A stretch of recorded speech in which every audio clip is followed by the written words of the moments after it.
September 15th, 2025 began like any other day at Utah Valley University. The sun rose over the Wasatch Mountains, casting a golden glow across the sprawling campus. Students hurried to their morning classes, chatting with friends, sipping coffee, and scrolling through their phones. Professors prepared for lectures, and the air was filled with the usual energy and anticipation of a new academic day. No one could have predicted the horror that was about to unfold, but that sense of normalcy was shattered in an instant when a violent act brought the campus to a sudden, terrifying standstill. Sirens pierced the morning calm as police cars raced onto the grounds and students scattered in confusion and fear. The tranquil routine of campus life was replaced by panic and disbelief. That morning, conservative activist Charlie Kirk was on campus, invited to speak at a student event. Known for his outspoken views and polarizing presence, Kirk often drew both supporters and protesters wherever he went. Security was tight, but no one expected what would happen next. As Kirk walked near the Pope Science Building, accompanied by a small security detail, a lone figure emerged from the crowd. The person moved with purpose, eyes fixed on Kirk, blending in just enough to avoid immediate suspicion. Suddenly, witnesses heard the unmistakable sound of gunfire. Screams echoed across the quad as students and faculty dove for cover. Chaos erupted in seconds, with people running in every direction, desperate to escape the danger. The assailant, later identified as Tyler Robinson, allegedly targeted Kirk, firing multiple shots at close range. In the confusion, some thought it was a prank or a drill, but the reality quickly became clear as Kirk collapsed to the ground and security rushed to his aid. Within minutes, the university went into full lockdown. Law enforcement officers blocked entrances and swept through buildings, searching for the shooter. Students and staff sheltered in place, texting loved ones and waiting for updates as fear gripped the campus. Surveillance footage later revealed Robinson moving through campus before the attack, his behavior erratic and his path deliberate. Security monitors captured his every step, but no one realized the threat he posed until it was too late. Observers noted that Robinson walked with an unusual gait, as if he were concealing something beneath his jacket. This detail, overlooked in the moment, would later become a crucial clue in the investigation. After the shooting, Robinson fled the scene, disappearing into a wooded area bordering the campus. Police and canine units scoured the forest while helicopters circled overhead. The entire community was on edge, unsure if the danger had truly passed. Despite the efforts of first responders, Charlie Kirk was pronounced dead at the university hospital. News of his death spread rapidly, sparking a massive manhunt and leaving the campus community in shock and mourning.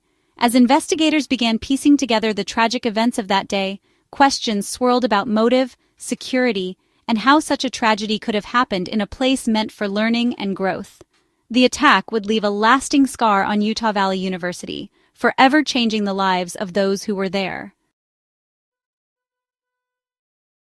After a 33-hour manhunt, Tyler Robinson surrendered. He faces 7 charges, the most serious being aggravated murder.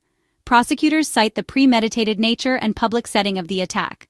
Robinson is also charged with felony discharge of a firearm and obstruction of justice. He allegedly moved the weapon and disposed of clothing to conceal involvement.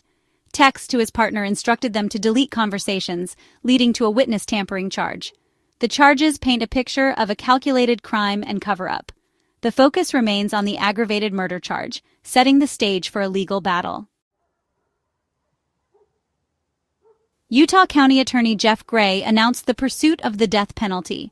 This transforms the case into a capital one, raising stakes to the highest level. Utah is one of 27 states with capital punishment. Prosecutors must prove guilt and justify execution as the only punishment. The death penalty debate in Utah is intense, with recent executions reigniting discussions. The trial involves a 2-part process, guilt and penalty phases. The jury must unanimously agree on a death sentence, or it defaults to life imprisonment. The decision to seek the death penalty underscores the crime's severity.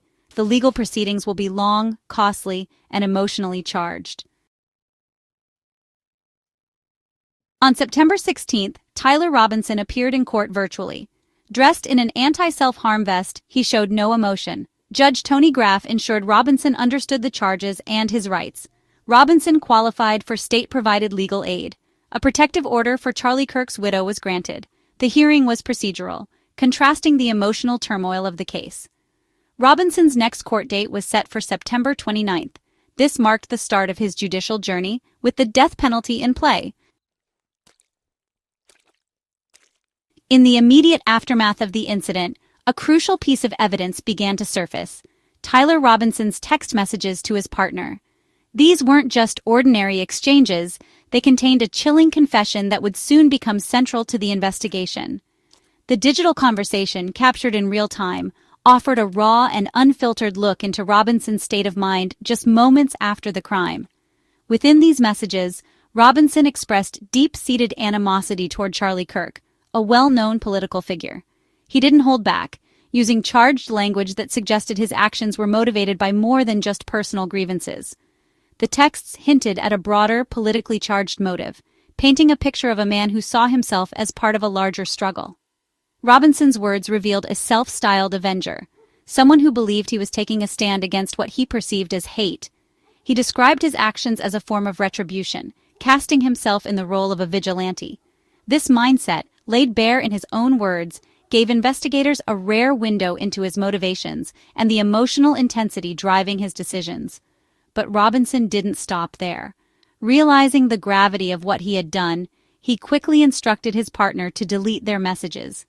This attempt to erase the digital trail was a clear effort to obstruct the investigation, showing a calculated awareness of the consequences he now faced. These deleted messages, however, were not lost forever. Forensic experts were able to recover much of the conversation, turning Robinson's digital confession into a cornerstone of the prosecution's case. The recovered texts provided a timeline, a motive, and a direct admission of guilt, elements that would prove invaluable in court. The messages didn't just reveal motive, they also exposed Robinson's attempt at a cover-up. Investigators highlighted key phrases that pointed to both his intent and his efforts to conceal the truth. This digital evidence became a powerful tool, offering clarity where physical evidence alone might have left questions unanswered. Through his own words, Robinson inadvertently provided a rare and intimate glimpse into his mindset after the crime. The emotional weight of his messages, combined with his urgent instructions to his partner, painted a vivid portrait of a man grappling with the reality of his actions. The digital trail told a story that physical evidence could not. Every message, every deleted text, became a piece of the puzzle, helping investigators reconstruct the events and motivations behind the crime. Investigators meticulously pieced together the evidence, using Robinson's own words to build a strong and compelling case against him. The digital messages became the backbone of the prosecution's narrative, connecting motive, confession, and cover-up in a way that was hard to dispute. As the trial unfolds, the focus will remain on this unfiltered insight into the accused's mind. The court will weigh not just the physical evidence, but the story told by Robinson's own hand, one that may ultimately determine his fate. Investigators delved into Tyler Robinson's background for motive clues. His mother noted a shift in his behavior and political beliefs. Robinson's views veered sharply left, aligning with pro-gay and trans rights. His relationship with a transitioning partner added a personal layer. This ideological shift clashed with Charlie Kirk's conservative stance. Robinson's political and personal worlds merged with tragic consequences. This background provides context for understanding the motive behind the attack. After recognizing their son in surveillance images, Robinson's parents faced a tough decision. They chose to cooperate with authorities, urging him to surrender. Their actions were crucial in bringing the manhunt to a peaceful end. They communicated with Robinson, ensuring his safety and preventing further violence. 33 hours after the shooting, he turned himself in. His parents also helped secure vital evidence for the investigation. Their cooperation demonstrated a commitment to justice. Their role highlights the crime's ripple effects, impacting the entire family. Their intervention prevented a potentially violent conclusion to the manhunt. Physical evidence provided insights into Robinson's mindset. Bullet casings were etched with internet memes and political symbols. This suggests a deep immersion in online culture and ideology. The etchings indicated a performative act intended for a digital audience. References included the game Helldivers 2 and the anthem Bella Ciao. These symbols painted a complex picture of Robinson's influences. The act of carving these meanings onto ammunition was deliberate. This evidence trail offers a map of the cultural currents shaping the tragedy. With charges now formally filed and the death penalty being sought by prosecutors, the case against Robinson enters a critical new phase. The legal process, already complex, will only intensify from here. Every decision, every motion, and every hearing will be closely watched by the public, the media, and most importantly, the families affected by this tragedy.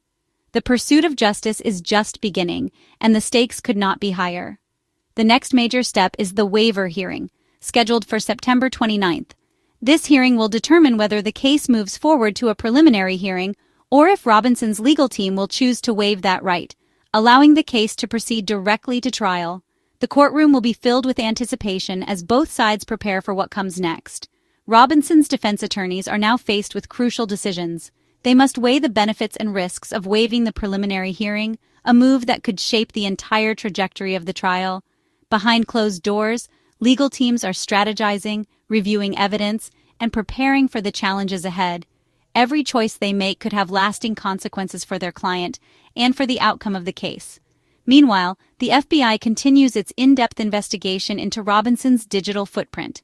Agents are meticulously combing through electronic devices, online communications, and social media activity, searching for any evidence of extremist ties or connections to broader networks. Their findings could reveal whether this attack was an isolated act or part of a larger pattern of violence. Investigators are also reviewing case files and evidence from the crime scene, piecing together a timeline and motive. They are determined to uncover the full scope of Robinson's actions and any possible influences. The goal is to ensure that no detail is overlooked and that justice is served not just for the victims, but for the community as a whole. The results of the FBI's investigation could play a pivotal role in the upcoming state trial, especially during the penalty phase. If evidence of extremist motivation is found, it could impact sentencing and the arguments presented by both prosecution and defense. Jurors will be asked to weigh not only the facts of the case, but also the broader implications for public safety and justice.